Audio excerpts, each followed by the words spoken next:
पहले लोगों के लिए चाइना फेवरेट डेस्टिनेशन था, लोगों के लिए जापान था। आज सबसे बड़ा ईज ऑफ डूइंग बिजनेस में इंडिया हो रहा है। तो ये कहीं ना कहीं राजनीति की देन है कि जनता ने, देश की जनता ने सही एक फैसला राजनीति में लिया। उन्होंने देखा कि इन महिलाओं को तो देश की बुनियादी जो सुविधाएं वो नहीं उपलब्ध है। गांव में रहने वाली महिलाओं के पास शौचालय नहीं है। अगर कुछ तबीयत खराब हो गई तो सूरज ढलने का इंतजार करती थी।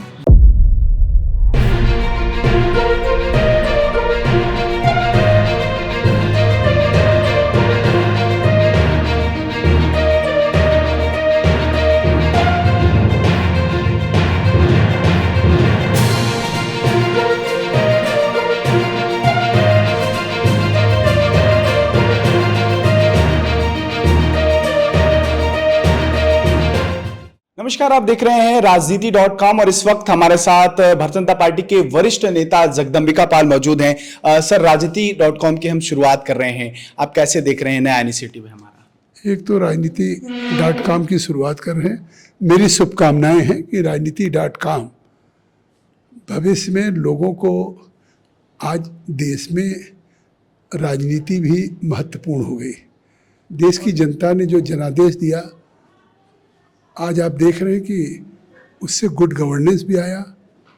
देश में जो एक कोविड की चुनौती के बाद जिस तरह से प्रधानमंत्री नरेंद्र मोदी ने भारत को एक आत्मनिर्भर भारत बनाने की दिशा में शुरुआत की, पहल की, आज वो एक तरह से पूरी दुनिया के लिए एक रोल मॉडल हो गए हैं।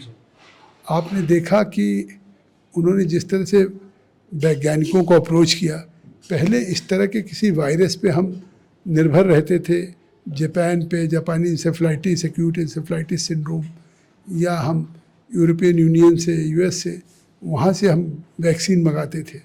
इस बार हमने 200 करोड़ लोगों को डबल डोज दिया, खुद कोविशील्ड को वैक्सीन बनाया। 150 कंट्रीज के लोगों को हमने उस कोरोना की वैश्विक महामारी से बचाया है। और जिस तरह का आप देख रहे हैं इन्वेस्टमेंट हो रहा, पहले लोगों के लिए चाइना फेवरेट डेस्टिनेशन था, लोगों के लिए जापान था। आज सबसे बड़ा ईज ऑफ डूइंग बिजनेस में इंडिया हो रहा है।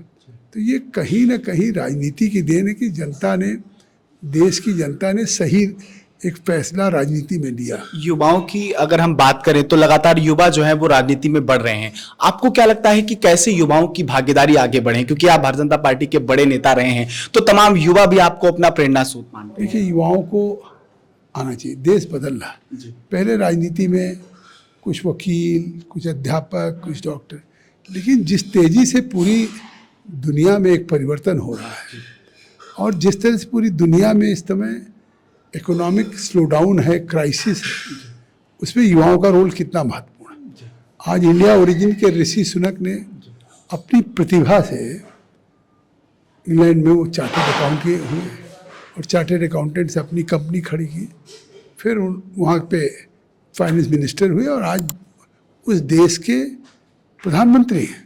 सर, महिलाओं की भागीदारी कैसे बढ़े समाज में, इसको आप कैसे देख रहे हैं? देखिए, आज महिलाओं 50% की आबादी है।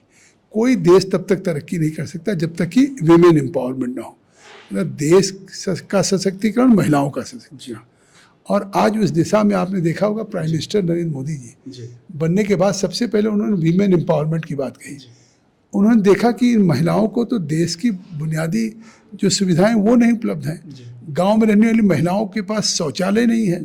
अगर कुछ तबीयत खराब हो गई तो सूरज ढलने का इंतजार करती थी।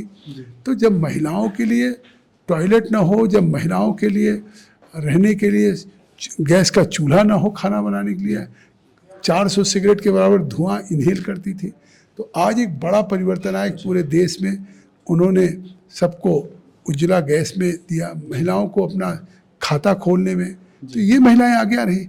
आज जिस तरह से 30 करोड़ लोगों का खाता खुला है महिलाओं का, प्रधानमंत्री जनधन का, या जिस तरीके से उनको, तो आज वो महिलाएं भी बहुत ही सक्रिय हो। सर, बहुत शुक्रिया हमसे बातचीत करने के लिए। जगदंबिका पाल जी हमसे बातचीत कर रहे थे और उन्होंने इस बात का जिक्र किया है कि जिस तरीके से लगातार समाज को आगे बढ़ाने में जितनी महिलाओं की भागीदारी है उतनी ही युवाओं की भागीदारी है, और इस भागीदारी को जब समान रूप से समझा जाएगा तो जरूर हमारा समाज आगे बढ़ेगा। योगी चिराग के साथ केसमोहन मिश्रा, राजनीति.com, दिल्ली।